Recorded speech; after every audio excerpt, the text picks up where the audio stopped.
Hello, everyone. This is Sundar Somasundaram. Glad to have you here. Today, we're going to be spending some time talking about accelerating channel sales. This was an event that was requested by a number of partners, especially in the SaaS space, that are really looking to expand and distribute their products, right?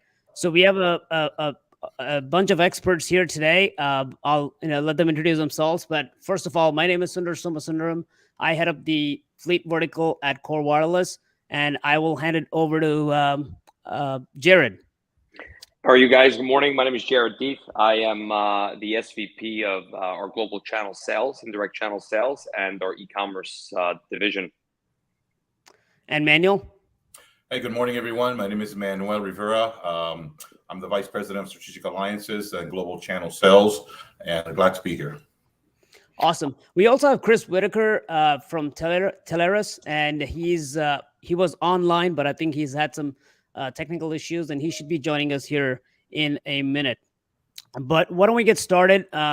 We'll kick off with just talking about, what is a channel? How should you think about it? What are the different avenues for getting into channel? And then we'll have, when Chris is back on, we'll go into how Teleris and Core are partnering in terms of the IoT space and the distribution model there. And then we'll wrap it up with some questions that we've already received from the audiences. So I'll hand it over to you, Manuel. Let me bring up the slide deck here. All right, Manuel, over to you.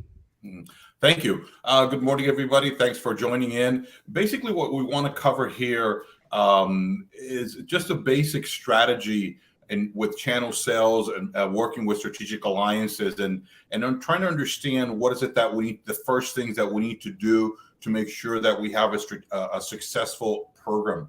And so basically what I like to do is when I look at a channel strategy is the first thing is to segment the market. And that certainly helps because you understand who are the targets that you need to go after, what products are you in the market, all these things that you need to understand.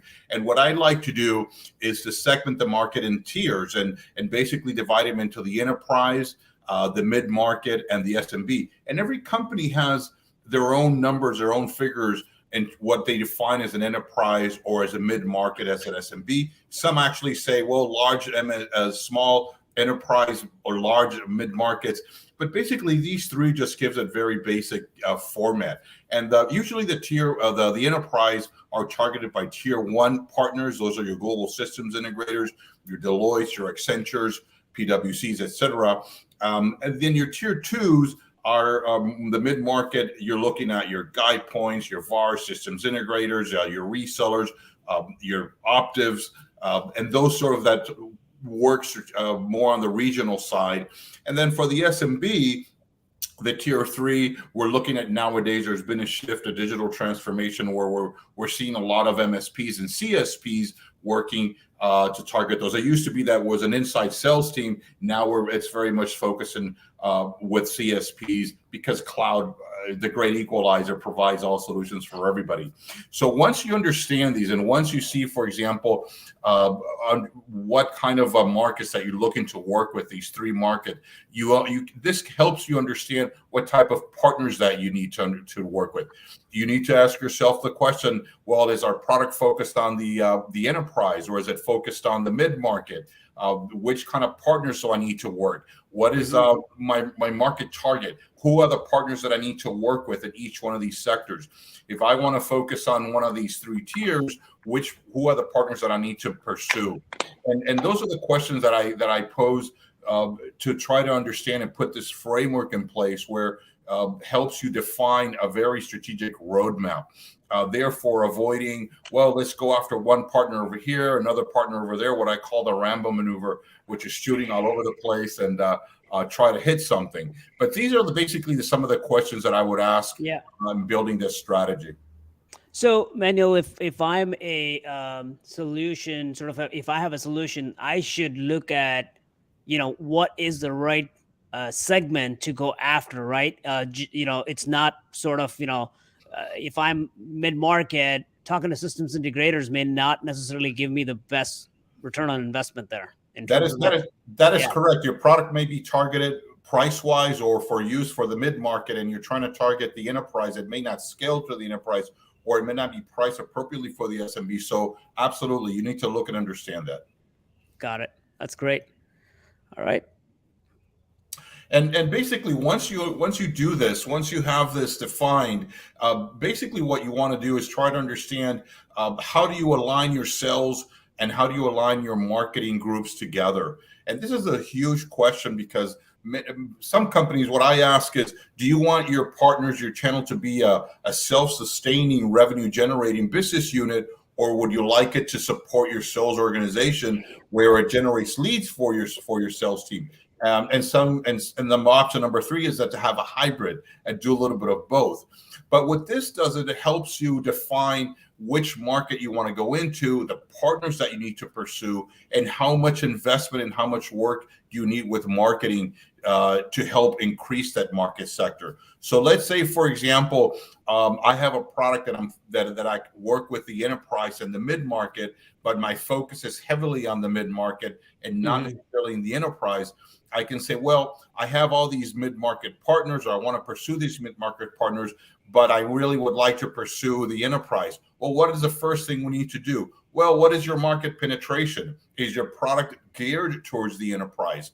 Is it scalable? What sort of operational infrastructures are in place to support a tier 1 partner, a GSI? So that's what we want to identify. A lot of companies will claim 50% of our channel of the Fortune 500 is a client of ours. That's a very good market penetration. So we want to understand that. And then once you understand that, let's say your enterprise penetration is 10% or 5%, what is it that you need to do to increase that in 2 or 3 years to 50%? What are the market trends? What are the partner trends? Keeping in mind that partner trends are usually 12 to 18 months behind market trends. Is this good market awareness? Is this the market direction? So all this information and context, facts you need to understand to make sure that you're building a right strategy and roadmap. And once you do that, you build a strategy. What is it that we need to do? And then what kind of investment is it that you need? Well, partners, for example, with the GSIs, there's a different strategy than the mid-markets. How much money do we invest? Do we go to trade shows? Do we do joint shows? Do we do webinars? And try to see how much investment is required. And that's when you start then applying at the end business development initiatives to pursue those partners and increase your market visibility. Yeah. So I guess a key takeaway would be to include sort of the sales and marketing as part of the plan when you're building out a channel strategy versus kind of have it as a standalone, approach.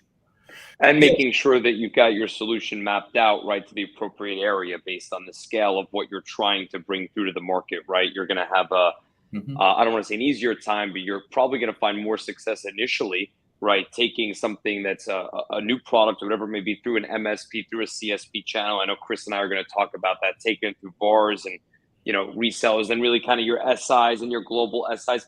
It's a different flow for them, right? They run a more consultative type approach, right? Versus when we get into some of the go-to market stuff, if you want to be in front of 10,000 agents, let's just say, right? Resellers, VARs, whatever it may be, that puts you square in that category with what we can accomplish here.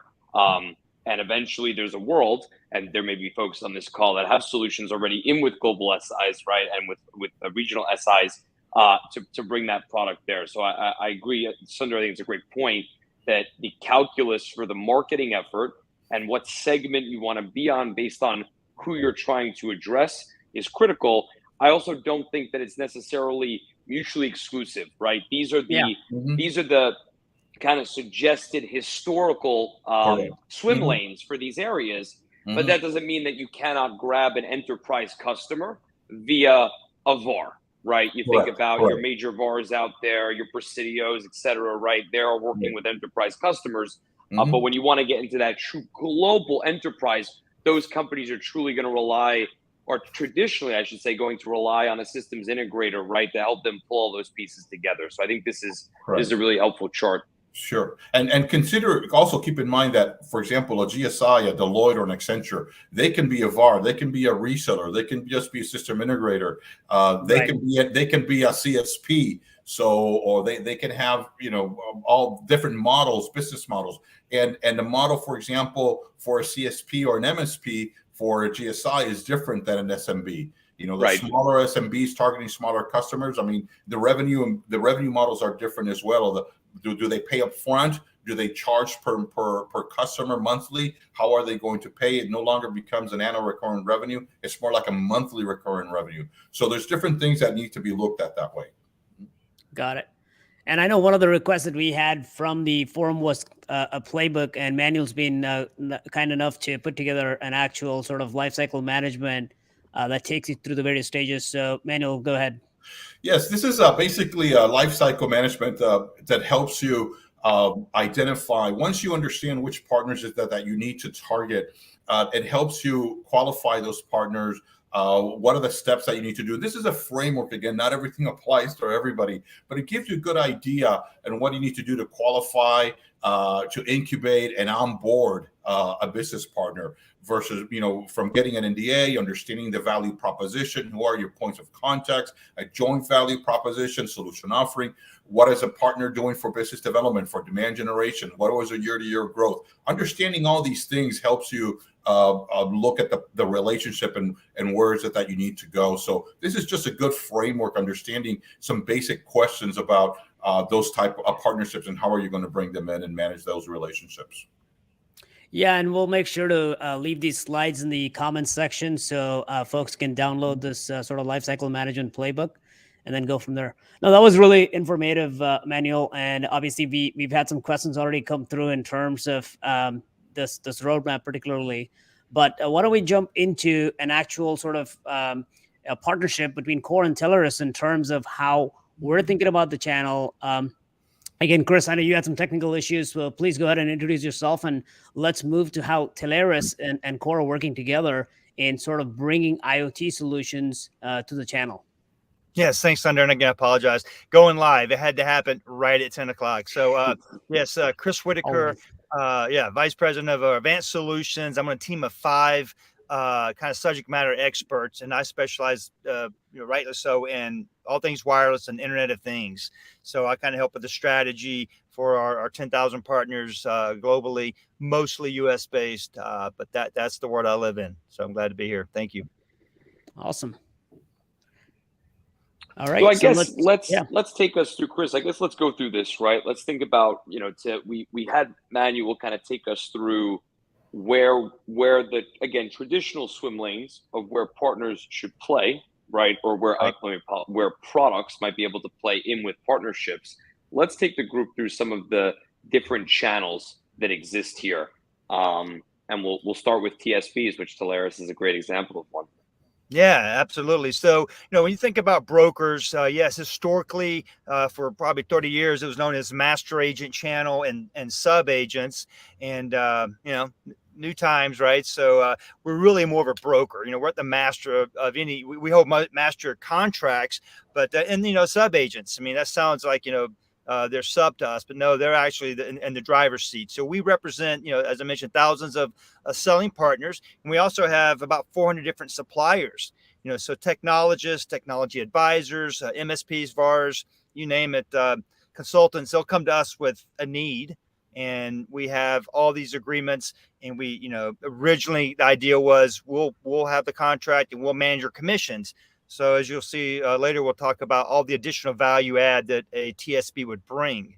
So as you can see the little flow chart, working with Core, we'll bring a deal to Core. Core pays us the commission. We manage the commission to our selling partner, but yet Core still owns the customer. Still, they have visibility to it. They send the invoice to the customers on their paper, and that's TSPs in a nutshell. And that's the key, right, for the people that are on the call, because the audience here is, I have a product, I have a solution, I have something, right, and I want to get more exposure, right? I always use the word oxygen, right? Anybody that's in business is looking for oxygen. Oxygen could be leads, it could be enterprise market share, it could be wallet share, right? That's what you're looking for, and you have various paths to get there, right? We touched on the systems integrators manual. We're touching on these 3 categories here. And when you think about where you see Core in the bar chart there, there's a world in which that's your product, and I say you're the people that are on this webcast, right, that want to bring that through. Now, there's a lot of times that we will help orchestrate that. If it's a connectivity based product or something where our stack would be involved, we've taken multiple products, right, that are not owned by Core, but enabled by Core. We packaged them together, right, and we brought them through to a Teleris, so Teleris can put it out to thousands of their agents. So it's a collaborative effort that allows us to make sure that our partners, our customers, are getting the best go-to market, right? Because if somebody comes in and says, we're going to buy all of this data from Core, let's say, we're in the SIM business, we're going to buy connectivity, they already have an installed base, or they have some type of a marketing sales motion that's putting that product out in the field. But you can only do so much there. You can only have so many direct sellers, right? This is the good old adage of indirect versus direct. And there's a lower cost of acquisition with indirect, right? Mm-hmm. Companies like Teleris already have that base of 10,000 installed sellers, right? They're there, they've got the line card, they've got the solutions, and they're in front of the end customers. So I hate to use the word hyperscaler because it means something different in today's world, but this is giving companies, Core included, scale. Right? Taking our products, our partners' products, giving them scale to go through a TSP and get the mind share of those 10,000 sub-agents. So I think that that's really important for companies that are looking to emerge in the channel or emerge in channel sales to be thinking about when they're going to market beyond just the direct sales or an e-commerce style motion. That's very insightful. Absolutely. You know, we talk a lot about in sales and marketing, you know, the path to the customer, the route to the customer. Well, you know, this is just another avenue to the customer, right? Is that TSB approach. And I don't know, Jerry, if you want to take the resellers, but you can see similar concept, you know, Core, the solution provider invoices a reseller, you know, and it's more of a wholesale transaction, right? And the reseller owns the customer and invoices the customer. But you know, if there's a partner included with the reseller, that the reseller will pay the commission to the selling partner. Another technique. And by the way, I mean, and I think Manuel really pointed out as well. I mean, when you say channel in every industry, sometimes it just has just different meanings. So I'm really glad we're having this conversation to kind of lay out, you know, the basics of channel marketing and sales. Yeah, and that's a big thing. When we think about resellers, right? There's two different ways to go to market, right? I always say to customers, you know, do you want to be in the data billing business, air quotes, or do you want to be in the data billing business, right? You have people that want to make that a part of their offering, but they don't want to be in the minutia, in the detail. They don't mind their end customer, right, paying a core or paying an underlying provider directly. On the other hand, you have partners that want to bundle all of this stuff together, right? They want one bill coming from them. That's why it's got reseller in that box to invoice the end customer. And then those multiple, let's say, ingredients of the solution, right, fed in. Larger organizations that are going to be able to handle the monthly recurring billing, all these different bits, they're going to fit in that category because they want to enjoin in the top line revenue, right? If you think about it, if I'm a reseller, all of that top line revenue is coming to me, right? I'm paying out the various COGS or whatever it may be for the underlying services. And the net delta of that is the profit. In the solution or the agent model, right? The idea is that the underlying partner is taking that top line revenue, right? Because you're essentially referring the business to them and you're getting a bounty or a commission. Yeah. So it's not like one is better than the other. It's more, how do you want to go to market? How sophisticated and how involved do you want to be with that billing process in that minutia? And that kind of goes to Manuel's chart with the different ways to market, right? Because if you're just selling to SMBs, things like that, you may not want to be in the billing business. You may want to be in that referral. Let me provide a white glove experience to my end customer. Let me keep those underlying vendors on the rails if there's an escalation or something like that, right? And enjoying a commission. And you may have people, like I said before, that want to enjoy that top line revenue, right? And want to be able to bill all of that on their side. So that's, you know, it's a similar concept. It's just a different way. And that's why it's just an additional swim lane, you know, in channel, right? It's a different type of channel. Yeah. So if I'm if I'm for example, a managed service provider, I've always sort of, you know, been familiar, for example, you know, with the fiber or traditional telco products. maybe I start with that sort of referral model because I don't need to necessarily get into the minutiae of data plan. If I want to sell IoT, would that be a good starting point before I sort of become a reseller? Would that be a good framework to think about it that way? My opinion, yes. I mean, it Okay. comes down to you're starting a business, you're launching a product. What is it that you want to do? You want to make sales. You obviously want top line revenue, right? Because everybody likes to see that, but you want to make sales. And I agree, Sundar, that in certain motions, right, based on size and scale, even of the company, let alone the solution, you may want to start in that business. That doesn't mean, and Chris, you know this well, it doesn't mean that you cannot be a reseller. We've had agents become VARs. We've had VARs become agents, right? I mean, this is really based on the product and based on how said company wants to go to market. And we do see a lot of evolution of people kind of move sometimes from that agent to that VAR space because they've gotten comfortable. They understand what it looks like. They've watched it, right, from the referral piece. And now they're like, okay, you know what? I'm going to put this all on my bill, right? I'm going to build this through. Yeah, and the point there, all good points, is bottom line is there's different models, different revenue models for each partner. So again, if you look at a GSI, they can be a VAR, they can be a reseller, can do a pass through, sells through. They can be an MSP, and so there's different ways. They may want an OEM, for example. So there's just different models and different type of partnerships. Again, it all depends on the market, your go-to-market strategy, your product, the maturity, things like that. So, but there's many options to go with. All right. Yeah, I think we can go. Right. I was going to say, Chris, do we want to hit quickly on strategic partners and referrals just for a minute here? Yeah, sure. I mean, I think there are partners out there that maybe they're in some type of technology. They don't have the resources. They don't have. They don't want to build the customer. They don't want to be a part of the sales conversation because it's not their swim lane. Yeah, that's where that strategic partners. We see a lot of that. But again, it's worth noting too. Back on the TSBs, that commission is almost always a residual commission. It's a monthly percentage of the bill. Just evergreen, just like the resellers. They're making money every month on that margin. So it's just go back to what kind of skin do you have in the game? What kind of support do you have? Those resellers, you got to have a building system. You got to have tier 1 support people. Some of our partners, they just don't want to get in that either. But as Jared mentioned, we have some partners that are both. They resell certain suppliers because that's their specialty. But then if the customer needs a Comcast coax circuit, for example, that's not really their specialty, but they'll work with us and get them the contract and get them that residual commission. So it always goes back to what's your business model and what are you trying to accomplish? Exactly. When we think about strategic partners and referrals, right, I sometimes put a lot of our OEMs in this category, right? Yeah. True big scale OEMs, multinational companies that are making, in our case, cellular connected products, right? In the Teleris case, Chris, right, it could run the entire gambit. They'd say, listen, hey, Johnny customer called me, right? Yeah.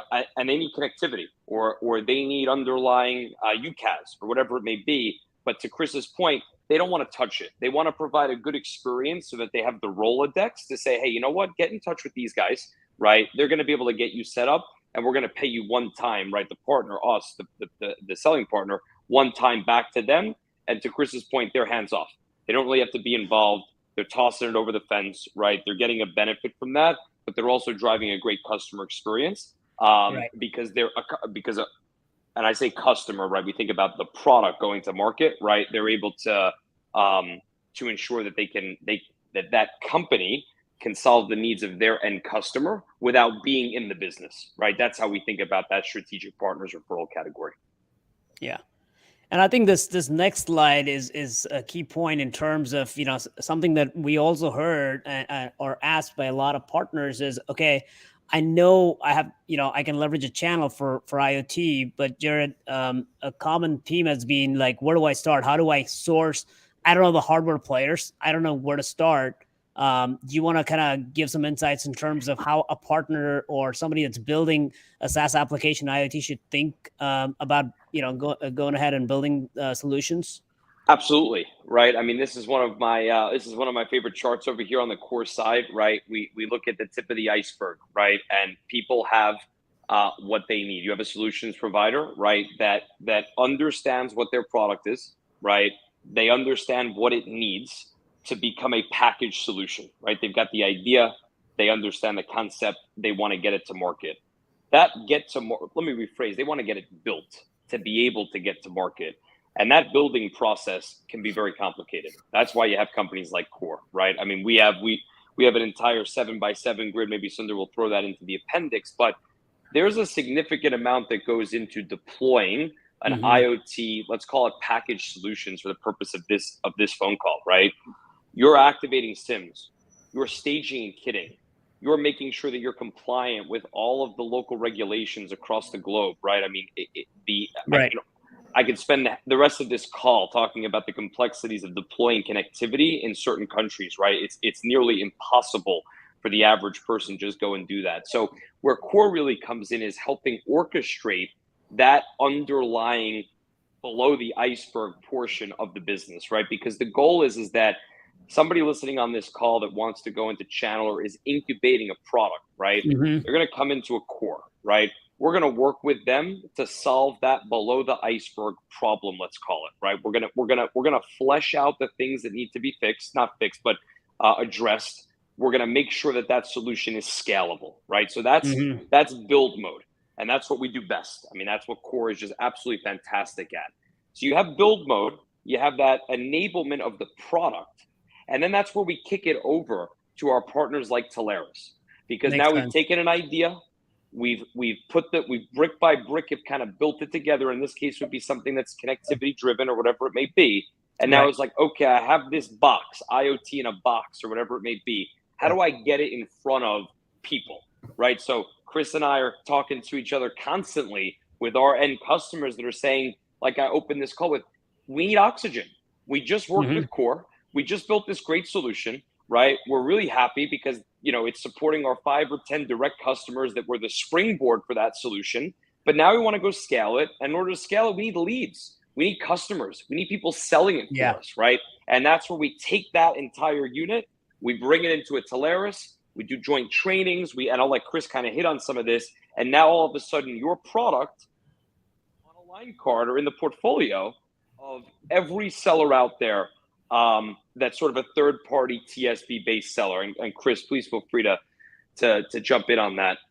Yeah, that's great points. I mean, technology is getting more and more complex. There's more and more options. There's more and more suppliers, and end users, they just want a solution. So we often know that especially IoT projects can very long sales cycle. Some older stats I recall reading, 60% hardly ever made it to market for whatever reason. So with the work that Core is doing, the reason I like working with Core is it simplifies it. I mean, even our selling partners, and again, they have a lot of different profiles. Some of them are just telecom agents, some of them are MSPs, VARs, name one. But at the end of the day, they're looking for a solution, and they really are excited about evergreen residual commissions because that subscription, that money just comes every month. That's how they build their business. So that's what they're looking for. So Core does it for us. Jared, that's actually pretty insightful. Given your new role as sort of the channel chief for Core, right? A partner can not only come now and work with Core that we've traditionally done, the 7x7 source the components, managed services. But now what you're saying is if that product is a good fit for, our targeted customers, we could even leverage our relationship with Teleris and actually onboard that solution to that channel. Is that, did I understand that correctly? That is precisely correct, right? And that's the evolution really over here at Core, right? There's plenty of providers out there that can just get you a SIM, right? They can just do whatever it may be. There's very few, if any, that offer the full stack, from 39 MNOs to a full managed service stack. I mean, we're very fortunate. We have an entire certification team at Core. So imagine an end customer or an end company with an end solution coming in and saying, we need to get that certified, right? There's a requirement for the carriers to make sure that what you're putting on their network is safe for the network. We're very fortunate that one of the chairmen of the PTCRB, which is the governing committee around certifications, works for us, right? Ian leads our certifications group. And Sundar, what you hit on was critical because this is the next evolution for us, which is not only can you use us to get it there, then you can use us to get distribution, right? And imagine a world where you're working with Core. Chris calls me and says, Jared, I went to just an agent summit. I had these 500 agents, and they're Right. all asking for X, whatever it may be, right? We core have so many end customers that are enabling solutions and things like that. That one of the benefits of working for us is you may wake up one morning and see an email from myself or somebody that says, "Hey, we're interested in taking your solution and putting it into a marketplace." Because and companies That may makes not have sense. even come to us to look for that, but that's Yep. the difference. That's the exposure you're going to get when you're working with a core. Is you're going to get exposure without having to go to 20 different people. You're going to get enablement, build, and distribution. That's our That's go brilliant. forward. Yep. Yeah.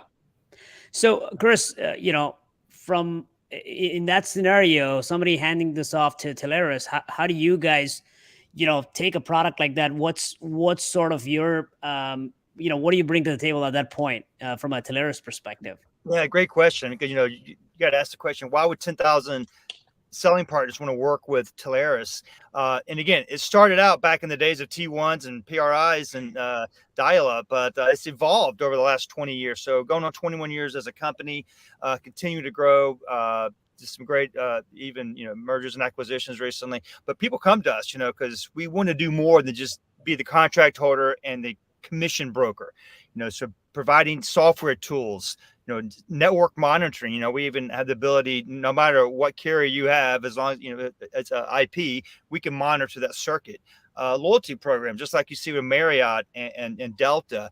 For every dollar, it's a point, and those points can be turned into other services that we can provide. From engineering, account management, et cetera.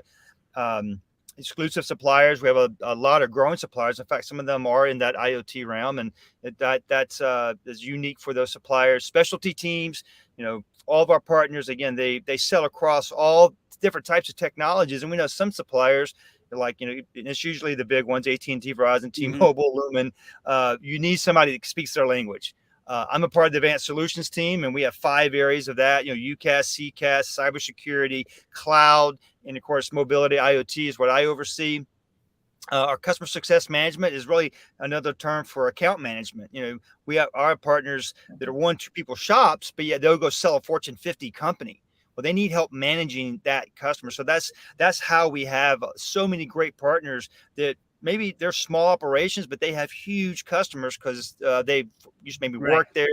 They have relationships, right? So it's all about adding more and more the engineering support and, of course, finance options. Because once you're a selling partner and your main income is residual commissions, banks don't understand that. They don't get that. So Teleris, we actually have the Bank of Teleris for our partners to get capital, leverage their commissions as collateral, and either go buy another company or hire an employee, or in some cases they're ready to retire and they'll sell the whole book to us. So there's a lot of things we bring to keep this, we kind of like grease on the gears of this ecosystem. And That's Chris, really right? interesting. Oh, Yeah, sorry, go sorry, ahead, go ahead. Jared. Oh, I No, was good. going to say, I think that's really interesting, right? Because Chris, if we had a timeline of where the master agent traditional were and where they are Yeah. today, it goes to show the evolution of the channel into more of an ecosystem play, right? Before it was buy this, get a commission, or refer this, get a commission, mark it up right. That was the play. Now, as we're entering these more advanced solutions, right? Multiple vendors being involved. When you think about a smart city, we work very closely with the tier 1 carriers to orchestrate that. We did something with the city of LA. We had 37 vendors as a part of that deal, from thermal imaging to FLIR to connectivity to platform management, and being able to orchestrate all of that. That's where Teleris is, my opinion, has evolved the business, and even core and companies where have evolved the business, beefing up solutions architecture, right? Beefing up all these different items to help bring it together, because it's, the old days it was just sell that T1 line. Now it's I want wireline and wireless backup. I want UCaaS for my phones. I want offsite storage. I want all these different pieces. And we're proud to be a strong underlying provider to Teleris for some of those like I say, ingredients for that recipe. The nice thing is that when you work with the Teleris, there's categories that core just doesn't address. We're not in the UCaaS business, but if somebody needs to run a bundle or wants to offer that to their end customer combined with a core solution, that's where a Teleris agent is really going to help that company and that end customer win. Really, really critical stuff. Awesome. Yep. All right, let's move to some of these products here. I think Jared talked about that ecosystem, for example, tying in like a UCaaS and an IoT. I guess this is sort of the how an enterprise or an MSP should think about the breadth of services from Teleris, combining that with the IoT solutions from Core. Chris? Yeah, I broke up a little bit there, but I love this chart. I mean, because again, this is generally the technology stacks that most big companies are using, right? And we used to only be in the network category. So what I love about this, the IoT mobility side, you could argue every Fortune 500 company is using some form of IoT mobility, wireless technology. And that's where we're training our partners. It's like, hey, you've done a great job with network. You've done a great job with UCaaS or CCaaS. Let's go in and using our engineers and our solution architects, we advise them how, who to talk to, what questions to ask. Increase efficiency and effectiveness is really our mantra of how you can help these businesses be healthier by leveraging technology, primarily for me in the IoT in the wireless category. Good stuff. All right, I think we have a ton of questions. Did that come out okay? Did I break up much? Yeah, we got you. No, you came through just fine. No, I think it's great, and I think good. we'll obviously leave these slides as takeaways. We've got about 12 to 13 questions here, so let me start popping those up so that we can start talking through them. First one I think is for Miguel. Miguel, the question is, you mentioned creating a roadmap, but how should we identify the needs of the partner to add it to the roadmap? In terms of, I think the question is, how do you look for, in terms of what the market is looking for, and how do you kind of add that prior to the roadmap?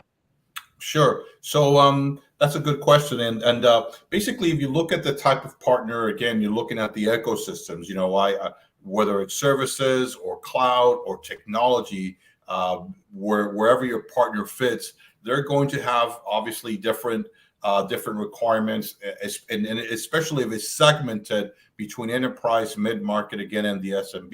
Mm-hmm. So there's a very there should be at the very beginning a good qualification process to try to understand what is it that the partner, whether it's a services or technology, what is it that they're offering, and what is it. What is their solution offering to the market? What is their target market? And make sure that there's alignment between your business and your technology and their business and technology. And that has to be done at the very early stage of qualifying that relationship. So trying to understand their value proposition, your value proposition, and if there could be a joint value proposition. And that goes across any one of the ecosystems. Yeah. So create a strategy and then create the goals off of the strategy versus, creating the goals and then kind of shoehorning a strategy, into that. Yeah. I like to put the strategy together and then where is it that we want to be? And then deconstruct it. What is it that I need to do to get there?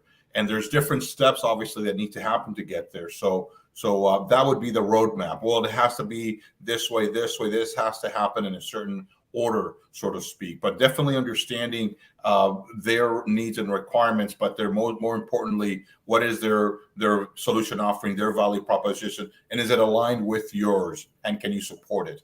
Those are the initial qualifying questions.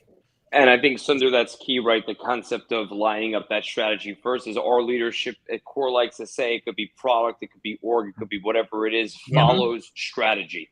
It's strategy first, right? Decisions, points, etc. afterwards. So it's very, very important that you spend those early days thinking about what do you want to do, spending time with the experts, reaching out to somebody like Manuel or anybody that just knows channel, right? It could be anybody. It could be a company, a brother-in-law that's been in the channel business before. Understand how you work that in early days versus having to run that in arrears, right? Being like, oh, shoot, we should have thought about this beforehand and about go to market. You don't want to get stuck in analysis paralysis. At the same time, you want to be prepared with a strong go-to market strategy. No, makes sense. Awesome. One thing I like about this whole conversation too is it's a force multiplier, right? So there's a lot of solutions out there. You don't have a huge direct sales team. You don't have a huge marketing budget, but and that's what I love. Core brings together so many options for us. And it's a perfect partnership, because it's all about collaboration and ultimately how do we advance technology forward for the end user. Awesome. All right. The next one we have is, I think for you, Chris. Chris, what percentage, give or take, of Teleris vendor partners are SaaS companies? I guess it's just a rough approximation in terms of how many of the solutions that you're seeing today are from, software as a service companies. Interesting. From a supplier standpoint, it's bumping up on 50%. I mean, about half our business is non-connectivity. I mean, the other half is some kind of terrestrial landline. But from a supplier perspective, we're growing in that area because, again, that's the market demand. And interestingly, even our sales mirrors that as well. Almost 60% of our revenue comes from SaaS type companies. Got it. And that's a good thing that Chris just outlined, right? Which is the concept of there's two leading indicators here, right? There's what percentage from the vendor perspective, right? As in what percent of our stack is these solutions. And then there's what percentage of that makes up the sales, right? With these 10,000 agents that are out there running around, right? In a great sense, how much is SaaS? How much is connectivity? How much is hardware, right? These are leading indicators to see where the market's going and where an end agent, right, that's working with a TSB can figure out where to best penetrate. Because if you have something that is only in 5% of the supplier stack and maybe 2% of the revenue stack, I'm not saying it's not important. It might be an emerging, right, technology or something that's new, but it's not necessarily the bread and butter, right, of today. But Chris, I'm going to add one follow-up question to that, which is if I had that timeline, I would bet that you've seen the blends change dramatically over the years, right? It's probably started with 90% transport, right? It was whether it was wireline or wireless or whatever it is. Then it got into SaaS, then it got into solutions, right? That'd be a very cool chart to architect the evolution of where the industry has gone, right? Let alone just Teleris. Yeah, probably. We do that. We probably goes back 3 or 4 years ago. We see a noticeable pivot or change in the paradigm. Yeah. Awesome. Great question. Yeah, this next question I think is related to kind of what Chris said about the whole financing options, but this question is really companies like Lenovo have device as a service. They're bundling everything together, connectivity, hardware, services, all under the umbrella of a single OpEx payment. And I know, Jared, you have some real experience in this space. Do you wanna take this one? I do, yeah. I mean, Lenovo is a fantastic partner of ours, right? And you look at DAS, and they've got enterprise customers that they want to pay. I'm making up a number, $80 a month. They want the laptop. They want to have it for 3 years. They want to recycle, right? They want a life cycle refresh. They want to have the underlying connectivity, the whole nine. So we work to build that bundle with our OEM partners. And then we take that bundle and we may sell it to our core direct customer, right? Core has approximately 4,000 and change direct enterprise customers that work with us. They may come through the door and have a requirement for something like that. But then also what Sundar kind of double clicked on a little bit earlier, which is we take it to that next step, which is now we'll go to an OEM, we'll create that bundle because it needs underlying connectivity. It may need some SaaS items, whatever it may be. And then we would take that out and we'd bring it to distribution. Right, it gets a little interesting with OEMs. You know how that works, Chris, with channel and things like that. But taking that out for a minute, ultimately we would create that bundle, right? And we would make it accessible. I use that word line card often. It's an old word, but when you've got 10,000 agents out there, they're looking at a catalog. They're saying, I'm in front of Bob's Auto, right, with 50 chain repair center. What are the things that I can offer Bob's Auto, right? And if that's a technician with a laptop in the field with SIM, writing up damage reports, let's say, doing assessment on an insurance claim. If you're a body shop, right, you're going in there, you're marking up the damage, you're working with the claims adjuster to get to the right number of how much that claim should be. We're going to enable an OEM partner with that underlying connectivity, and we're going to put that product in the channel for an end agent to go sell to that respective business. Interesting. Anything from you, Chris, on that?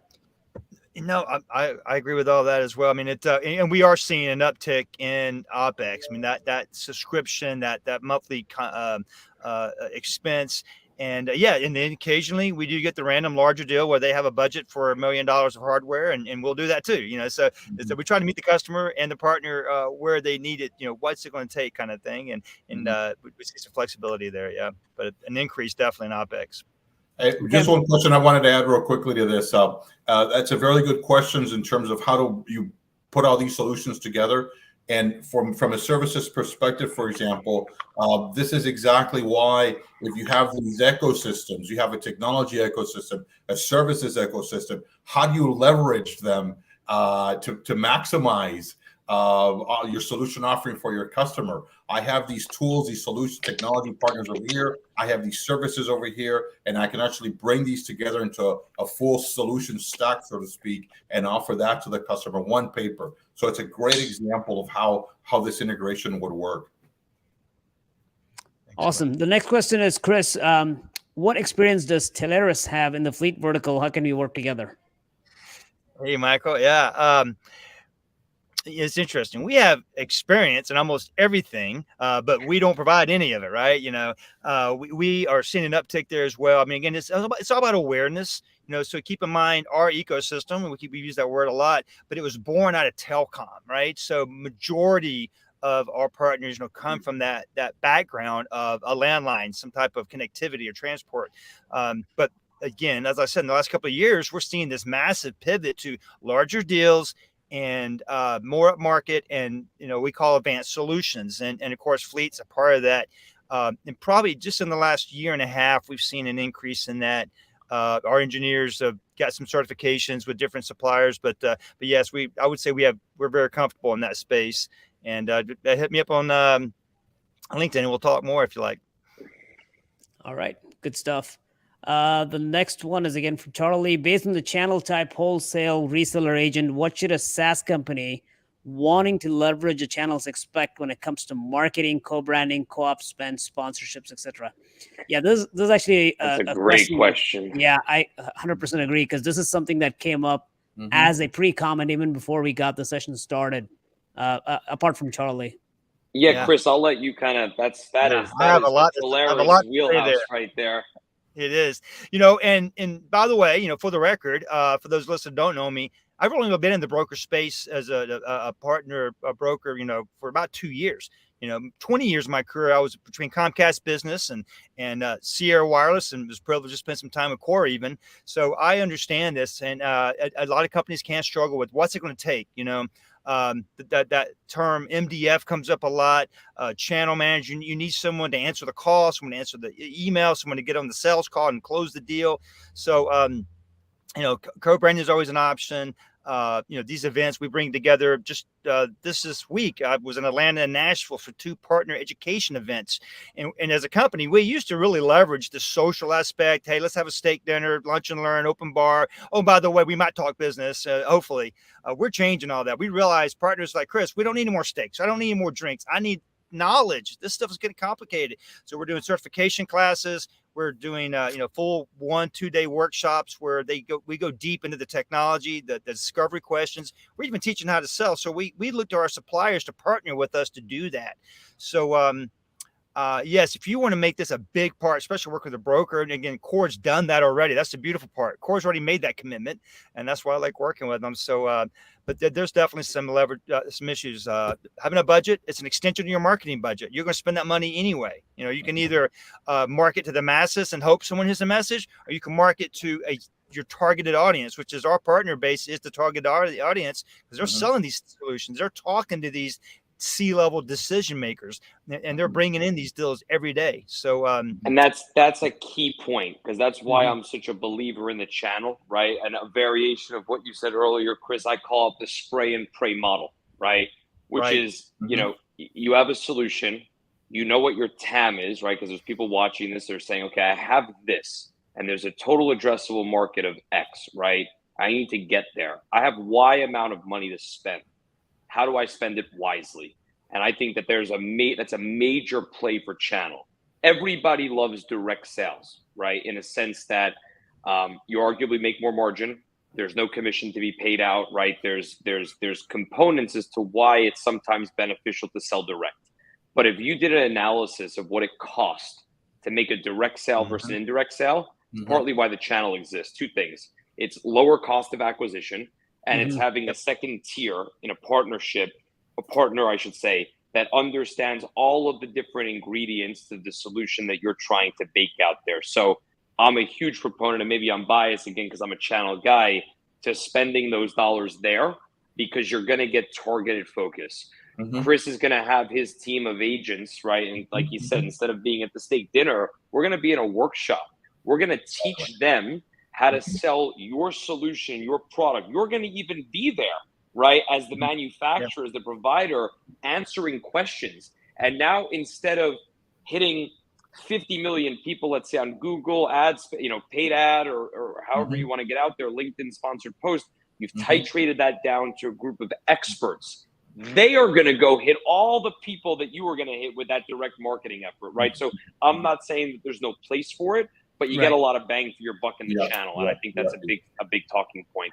And one thing also, just to add real quickly to that, is this is a great example of very, like Jared said, targeting those specific partners and customers, because you see a lot of the companies, obviously we all do, everybody does these large trade shows, for example, but when it comes to channel investment for channel marketing, well, it's limited and it's not what we want to do. You see a lot of companies that they don't actually put the money there, and the importance, not realizing the importance it is to really target those clients specifically with each one of these partners and with each one of these channels, and that is actually the investment that'll show you the results of a force multiplier. Very, very key. Awesome. I think we can take a couple more questions. This next one, I think, is for you, Miguel. Miguel mentioned MSPs leveraging digital distribution. Should I create a dedicated channel page on my website for my app? Well, that's a great question. So it all depends, again, on the product, your target, who is it targeted for, and the maturity level, where is that, and how actually, who are you looking to sell this to? Who is it? Who's going to actually invest or buy into it? So I'm a big fan of it, and but again, MSPs are very different in terms of working. How, depending on the partner. For example, you have some MSPs that are targeting the SMB, but you also have GSIs that are also MSPs that are targeting the enterprise. So you have to be careful in how do you define the app and who is it targeted for, because there's different levels and different ways that it's going to reach different kinds of customers. So, but there's a lot more. There's a lot more that needs to be understood and thought about to answer that question thoroughly. But I would just say that there's just different ways, because everybody can be an MSP, but those MSPs are targeting different kind of customers, and the revenue model is different. Again, an SMB, they don't necessarily buy product up front.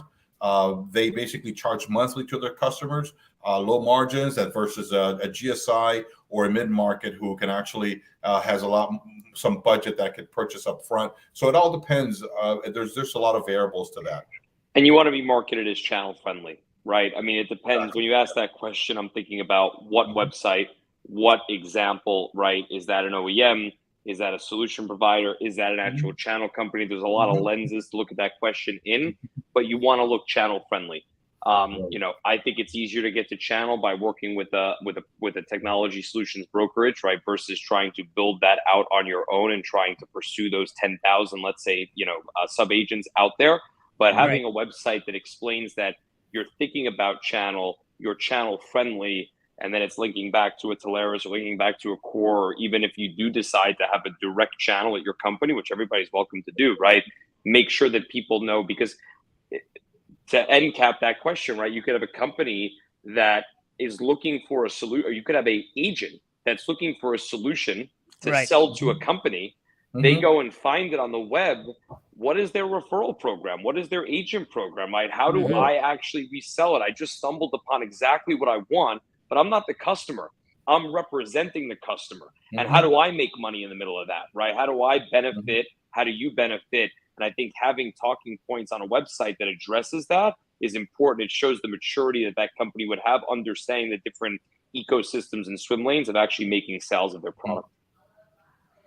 All right. we'll take one more and then we'll wrap it up. Really great insights here, guys. And then for all these other comments, we'll just try to answer those offline directly on the LinkedIn. I think there's actually a good one in terms of mergers and acquisitions. So how does the last few years of M&A in the master telecom brokerage industry change the partner and vendor experience? And maybe I'm not aware of this. So maybe, Chris, you want to take the lead on this, and Jared can add to this in terms of M&A in this industry. Thanks, Charlie, for the softball, man. Right, depending on where you sit, people have different opinions on it. We're excited about it because, we're a pure play. This is what we do. Telarus, as it says on my slide, built for you. Everything we do, everything we believe in is enabling our selling partners. So yes, just last year, Telarus acquired a TCG out of Florida, as well as TeleAdvocate at the year prior, Chorus Communications. So there's a lot going on. AppSmart is growing by mergers and acquisitions as well. The TBI being just the most recent, and Avant is growing. Sandler's still doing great. So there's our CEO Adam Edwards believes it'll get down to where there's only 2 or 3 left. And of course our goal is to be one of those 2 or 3. There's probably arguably 5 or 6 in the space that are moving in. There's probably dozens and dozens of regional smaller brokers, but the benefit is, again, it's about scalability. Yes. Even for a broker to have someone like me and my engineering team. I mean, by the way, we pass 80 to 90% of the commissions along. So it is about scalability. We need a lot of cash flow, frankly, and to be able to provide all these additional services, including commissions. I mean, we have a whole team of commission analysts. Wow. I mean, the Bank of Telarus, right? It's a finance operation. This is right.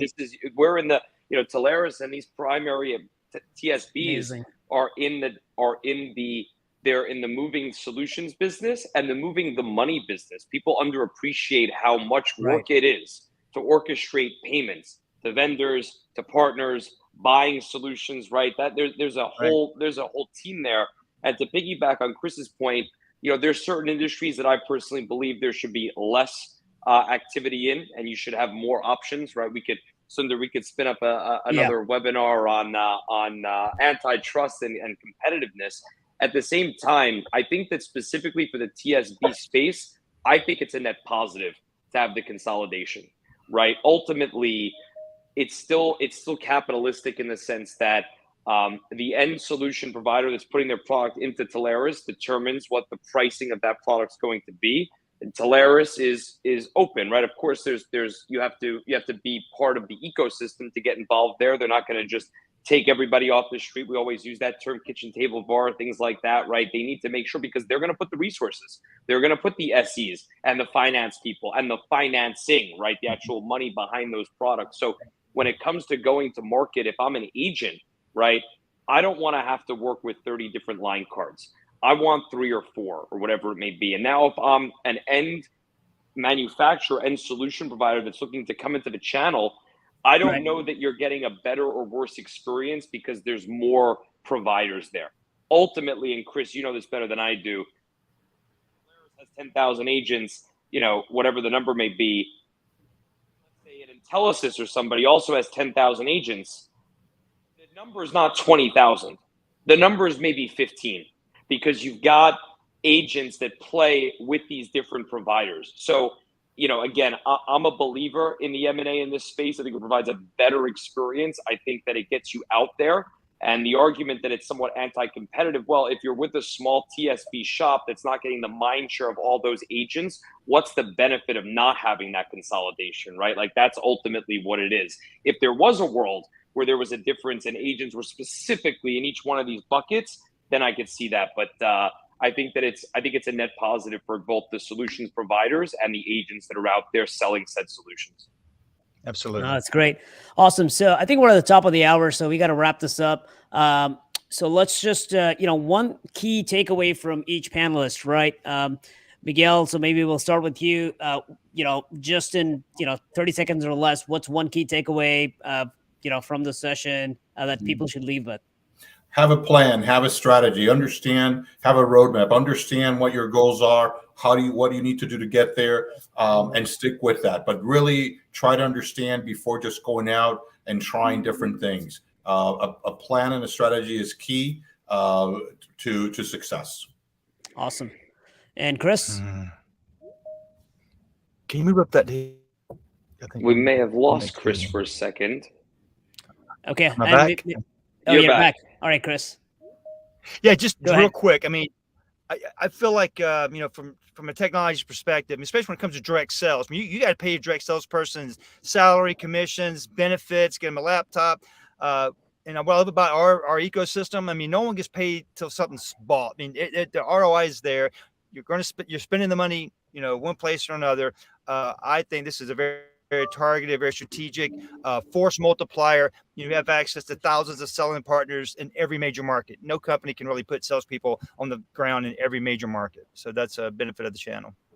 Awesome. Yeah, and I'm going to cheat and I'm going to steal a little bit of Manuel's and a little bit of Chris's talking point there, which is embrace the channel. Have a strategy that embraces channel. You've got people get caught up on the commissions. Oh, I'm going to make less money per box or per solution, whatever it is. But like Chris said, do the math. Map out 10,000 units being sold, how you would have sold those without the channel, what the respective costs would be. Then map out that same sale of 10,000 through an agent that you're going to pay a 5, 10, 20%, whatever it may be, commission to through a solutions brokerage, and look at the results. And I can promise you that the channel's always going to come back cheaper and you're going to have more exposure. So I think that embracing a channel sales strategy is a key takeaway. And also making sure that when you're working with them, that you're working with the right underlying providers, and you have to have trust. And that's why we spend so much time working with the likes of Chris and these other folks, because I'm over here saying embrace the channel, which means there's a world where an agent's going to come to Teleris and say, I need this. And we go back to that iceberg slide. And Chris's team knows that if they've got a complex solution, especially if it involves connectivity, right, they're going to lean into a strong provider like Core. So you're not only getting sales, but you're getting resources back through your TSB and through the ecosystem of partners they have, and potentially even recommendations. Right? I always say it's the do you want fries with that kind of moment. They'd come in for something, and all of a sudden it's like, oh, you know what? Gosh, my end customer really could benefit from 8x8 or dial pad or whatever it may be. So it's an ecosystem, and in order for you to really be successful, you have to play in that ecosystem. That's actually a great summary for the session. Unfortunately, we've run out of time here, guys. Thanks again so much for participating. This session will be recorded, available on YouTube, Twitter, LinkedIn. So look forward to more comments. And if you have any questions, each one of the LinkedIn profiles are actually tagged to the event. So feel free to reach out to any one of us. Good. Thank you. Beautiful. And thank you, Sundar, for organizing this. Thank you, Chris. Thank you, Manuel. Really appreciate you guys. Thanks, guys. Take care.